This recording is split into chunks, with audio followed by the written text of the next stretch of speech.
ఇక వివరాల్లోకి వెళ్తే కాకినాడ జిల్లాలో ముస్లింలకు ఎమ్మెల్యే లేరనే భావన ఉండడం సహజమేనని, కానీ కాకినాడ సిటీ ఎమ్మెల్యే వనమాడి కొండబాబు ముస్లింల ఎమ్మెల్యేగా పనిచేయడం జరుగుతుందని ఆయన ముస్లింలకు భరోసా ఇచ్చారు. కాకినాడ పిఠాపురం రోడ్లో గల ఈద్గా మైదానంలో ముస్లింలు రంజాన్ ప్రార్థనలు భక్తి శ్రద్ధలతో ఘనంగా జరిగాయి.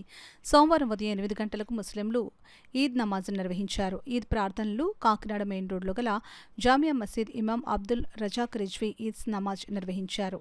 ఈద్ నమాజ్ నిర్వహించిన ఇమాం అబ్దుల్ రజాక్ రిజ్వీని నూరానీ జమాల్ సేట్ తనయుడు జుబేర్ తరపున నూరానీ కమిటీ సభ్యులు రెహమాన్ ఖాన్, లతీఫ్ ఖాన్లు ఘనంగా సత్కరించారు.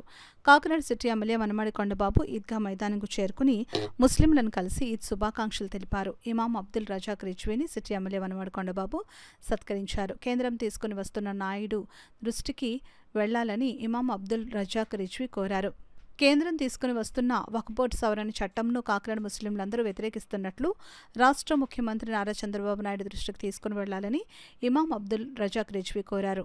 ఈ సందర్భంగా సిటీ ఎమ్మెల్యే వనమాడి కొండబాబు మాట్లాడుతూ తమకు ఒక ఎమ్మెల్యే ఉంటే బాగుండును అనే భావనను ముస్లింలకు ఉండడమే సహజమే అని, కాకినాడ సిటీలో ఉన్న ముస్లింలకు వనమాడి కొండబాబు ముస్లిం ఎమ్మెల్యేగా ముస్లింలకు అండగా ఉంటున్నానని ముస్లింలకు భరోసా ఇచ్చారు. ఈద్ నమాజ్ అనంతరం ముస్లింలకు సిటీ ఎమ్మెల్యే వనమాడి కలిసి ఈద్ ముబారక్ అంటూ రంజాన్ శుభాకాంక్షలు తెలిపారు. ఈ కార్యక్రమంలో జామియా మసీద్ అధ్యక్షుడు ఎస్ ఎజాజుద్దీన్, ప్రముఖ న్యాయవాదులు ఎస్కే మొహద్దీన్, జవహర్ అలీ, ప్రముఖ వ్యాపారవేత్తలు ఆలిషా, ఆషీర్, టీడీపీ మైనార్టీ సెల్ నగర అధ్యక్షులు ఎస్కే రహీం, నాయకులు తాజుద్దీన్, అన్సర్, సయ్యద్ ఖాన్ పెద్ద సంఖ్యలో పాల్గొన్నారు. చాలా మంది అనుకుంటారు ప్రతి కులంలో కూడా ఒక ఎమ్మెల్యే ఉంటే బాగుంటుంది అన్న ఆలోచన అందరికీ ఉంటుంది. నేను చాలా చోట్ల చూసాను మా కులంలో ఒక ఎమ్మెల్యే ఉంటే బాగుంటుంది అనేసి. అలాగే ముస్లిం కూడా ఒక ఎమ్మెల్యే ఉంటే బాగుంటుంది, మన సమస్యలు మనం చెప్పుకోవడానికి, మన మాట వింటారని ఉంటుంది ఆలోచన. కానీ మీరు ఎవరూ ఆధారపడక్కర్లేదు. ఈ జిల్లాలో ముస్లింకి ఒక ఎమ్మెల్యే ఉన్నాడు, అది మీ కొండబాబు అని కూడా ఈ సందర్భంగా తెలియజేస్తాను. మీ అందరూ కూడా ఆ విధంగా భావించండి మీలో ఒకటిగా. ఇప్పుడే గురుగారు చెప్పారు వక్ఫ్ బోర్డు మీద ఏదో బిల్లు ప్రవేశపెట్టారని చెప్పేసి. అయితే కేంద్రంలో అనేక నిర్ణయాలు తీసుకుంటూ ఉంటారు. కేంద్ర నిర్ణయాలు వేరు. ఈ రాష్ట్రంలో ఈ రోజున అన్ని మతాల్ని, అన్ని కులాల్ని గౌరవిస్తూ, అన్ని కులమత భేదాలు లేకుండా నడిపించే వ్యక్తి ఎవరైనా ఉన్నారంటే ఈ రాష్ట్రంలో అది ఒక చంద్రబాబు నాయుడు గారిని కూడా సందర్భంగా తెలియజేస్తుంది. మీ అందరికీ తెలుసు మత సామరస్యాన్ని కాపాడిన వ్యక్తి చంద్రబాబు నాయుడు గారు. ఓకే, కేంద్ర నిర్ణయాలు వేరు ఉండొచ్చు. ఈ రాష్ట్రంలో ముస్లిం మనోభావాలు ఏదైతే ఇబ్బందులు పడుతున్నాయో మీ మనోభావాలన్నీ కూడా చంద్రబాబు నాయుడు దృష్టిలో పెట్టి దానికి అండగా ఈ కొండబాబు మీ తరపున మాట్లాడడానికి మీ కొండబాబు ఉంటాడని కూడా ఈ సందర్భంగా తెలియజేసుకుంటూ ఈరోజు మరొకసారి మీ అందరూ కూడా అల్లా దయ వల్ల అంతా మంచి జరగాలి, మీరు అందరూ బాగుండాలి, మీ జీవితంలో ఏదైతే కోరుకున్నారో కోరికలన్నీ నెరవేరాలని మనస్ఫూర్తిగా కోరుకుంటూ మీ అందరి దగ్గర సెలవు తీసుకుంటాం. ముందుగా హిందూ సోదరులందరికీ కూడా నిన్న జరుపుకున్న ఉగాది శుభాకాంక్షలు. ప్రధానంగా మన ప్రియతమ ముఖ్యమంత్రి గౌరవ నారా చంద్రబాబు నాయుడు గారు ఆంధ్రప్రదేశ్లో ఉన్న ముస్లింలందరికీ ఎంతో అభిమానంతో భరోసా ఇస్తూ ముస్లిం వక్ఫ్ ఆస్తులను పూర్తిగా పరిరక్షించే బాధ్యత నాది అని మనం ప్రకటించడం పట్ల అందరూ కూడా హర్షం ప్రకటిస్తున్నారు. కానీ ఒక ముఖ్య విషయం ఏమిటంటే ఈ వక్ఫ్ బిల్లు ఏదైతే తీసుకొచ్చారో అది రాష్ట్ర సమస్య కాదు, జాతీయ సమస్య. జాతీయ స్థాయిలో తప్పకుండా ఆ బిల్లు రానివ్వకుండా చేయాల్సిన బాధ్యత తప్పకుండా నారా చంద్రబాబు నాయుడు గారి మీద ఉంది.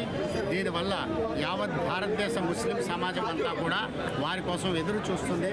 వారు తప్పకుండా ఒక బిల్లు రానివ్వకుండా ఆపుతారని ఎంతో ఆశతో, విశ్వాసంతో యావత్ ముస్లిం సమాజం భారతదేశం అంతా ఎదురు చూస్తుంది. కాబట్టి తప్పకుండా నారా చంద్రబాబు నాయుడు గారు ముస్లిం సమాజం పట్ల ఉన్న అభిమానంతో తప్పకుండా వక్ఫ్ బిల్లును తిరిగి తీసుకునేలాగా, తగ్గించుకునేలా చేస్తారని చెప్పి మనస్ఫూర్తిగా కోరుతున్నాం. అస్సలాము అలైకుం. ఈరోజు నగర ప్రజలందరికీ రంజాన్ శుభాకాంక్షలు. నేను టౌన్ ముస్లిం వెల్ఫేర్ అసోసియేషన్ అధ్యక్షుడు ఎంజీ అస్గర్ తరఫున, ముస్లిం యావత్ కాకినాడ ముస్లిమ్స్ మైనార్టీ తరఫున ప్రతి వ్యక్తికి, నగర ప్రజలందరికీ రంజాన్ శుభాకాంక్షలు. ఏదైతే వక్ఫ్ బోర్డు చట్టం ముస్లిం మతానికి వ్యతిరేకంగా మోదీ గవర్నమెంట్ తీసుకొస్తుంది, దానికి సపోర్ట్ చేస్తున్న ఈ కూటమి గవర్నమెంట్ ఇది వాళ్ళ సపోర్ట్ విత్డ్రా చేసుకుని ముస్లిమ్స్ అందరూ సపోర్ట్ చేయాలని చంద్రబాబు నాయుడుని కోరడం జరుగుతుంది. అదేవిధంగా మనం ఈ సెంట్రల్ గవర్నమెంట్కి వ్యతిరేకంగా ఉన్నది, ముస్లిమ్స్ మొత్తం భారతదేశం ముస్లిమ్స్ అందరూ వ్యతిరేకంగా ఉన్నారు కాబట్టి ఈ చట్టం రద్దు చేసి ఏదైతే వక్ఫ్ బోర్డుకి వ్యతిరేకంగా ఉందో రద్దు చేసి వక్ఫ్ బోర్డుకి హెల్ప్గా వెడ్ బోర్డుకి సహాయంగా నిలబడాలని మిగతా అందరూ కమ్యూనిటీ కులాల వాళ్ళని ఎస్సీలు ఎస్టీలు అందరూ సపోర్ట్గా ఉన్నారు, సిక్కులు అందరూ సపోర్ట్గా ఉన్నారు. మాకు ప్రతి ఒక్కరూ భారతదేశం సపోర్ట్గా ఉన్నారు కాబట్టి మోదీ గవర్నమెంట్ సపోర్ట్ ఉన్న చంద్రబాబు గవర్నమెంట్ వాళ్ళ కొలేషన్ ఏదో వాళ్ళు కలిసి ఉన్నారు అలయన్స్ అవి విత్డ్రా చేసుకున్నా సరే లేని పద్ధతిలో వక్ఫ్ బోర్డ్ బిల్కి వ్యతిరేకంగా ఉన్న సపోర్ట్ చేయకూడదని మన చంద్రబాబు నాయుడు గారిని కూటమి గవర్నమెంట్ని కోరడం జరుగుతుంది.